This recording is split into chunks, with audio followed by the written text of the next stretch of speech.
c'est un peu trivial et prosaïque, alors qu'on a eu droit à des nourritures spirituelles d'une telle qualité de revenir à des joies plus physiques. Mais j'ai fait préparer pour l'entracte un léger buffet pour apporter un peu de réconfort aux artistes, et j'ose espérer pour notre plaisir à tous. Par ici, il est très exigeant. Excuse-moi, ma chère tante. Je te coupe la parole, mais je n'en peux plus d'attendre. J'espère ne pas être importun si je me permets de baiser la main qui joue Bach de la sorte. Non, je t'ai plus. Mais d'où tirez-vous un enthousiasme aussi démodé? Je trouve ça formidable qu'on perpétue la tradition des récitals privés. Ils ont pratiquement disparu. Après la mort des grands maîtres, la mort de leur musique, les gens aujourd'hui n'écoutent plus que des variétés de la pop et du rock. Oui, vous avez raison. Les familles comme celle-ci ont disparu. Autrefois, c'était des générations entières de laryngologues qui s'épuisaient sur les derniers quatuors de Beethoven. Oui, et aujourd'hui, dans le meilleur des cas, les universitaires tapent du pied en cadence sur les barrissements d'éléphants de Bruckner. Mépriser Bruckner est une erreur de jeunesse assez répandue, monsieur Clémer. Mais dites-moi, quel est donc votre rapport à la musique pour que vous en parliez de façon si docte pour votre âge? Regardez-les. Croyez vraiment qu'ils ont envie d'en savoir plus sur les bienfaits de la maladie? Avez-vous lu ce que dit Adorno au sujet de la fantaisie en do majeur de Schumann? Non. Il parle de son crépuscule.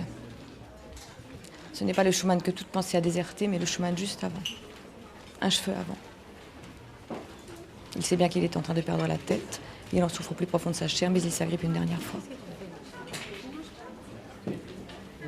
C'est le moment où on ne sait encore ce que signifie la perte de soi-même, avant d'être complètement abandonné. Je crois que vous êtes un bon professeur. Merci. Et vous parlez des choses comme si elles vous appartenaient. C'est très rare. Je crois que vous le savez. Schubert et Schumann sont mes deux préférés, c'est tout. Et de plus, mon père est mort complètement fou à l'asile de Steinhof. Il ne m'est donc pas très difficile de parler du crépuscule de l'esprit, n'est-ce pas? Si vous ne voulez vraiment rien manger, peut-être accepteriez-vous au moins de boire quelque chose? Alors allez-y.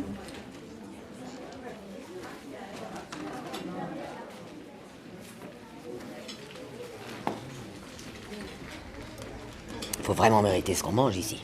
Le docteur Blonsky, avec sa manie des instruments, est une véritable plaie. Dis-moi, ce Clémer ou je ne sais quoi, il est plutôt collant, non? Walter poursuit des études techniques à l'université, mais la musicalité chez lui n'est pas moindre que la technique, comme vous allez pouvoir vous en convaincre en l'écoutant jouer. À toi, Walter.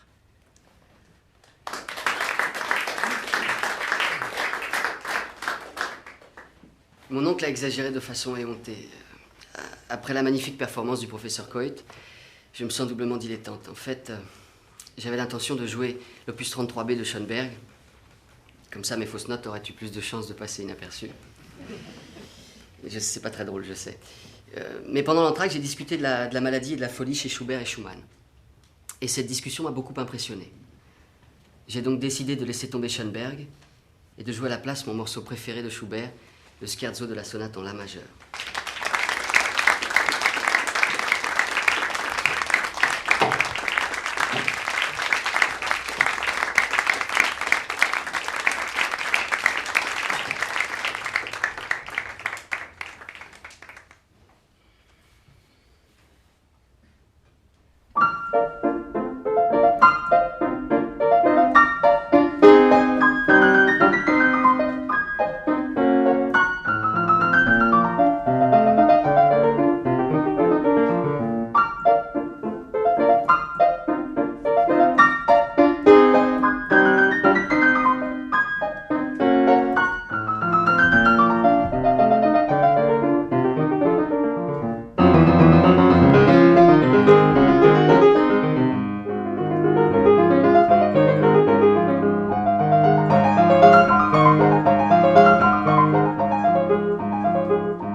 Rêve de maintes choses qui n'ont pas, s'abreuvant du meilleur et du pire, et demain matin, tout sera dissipé.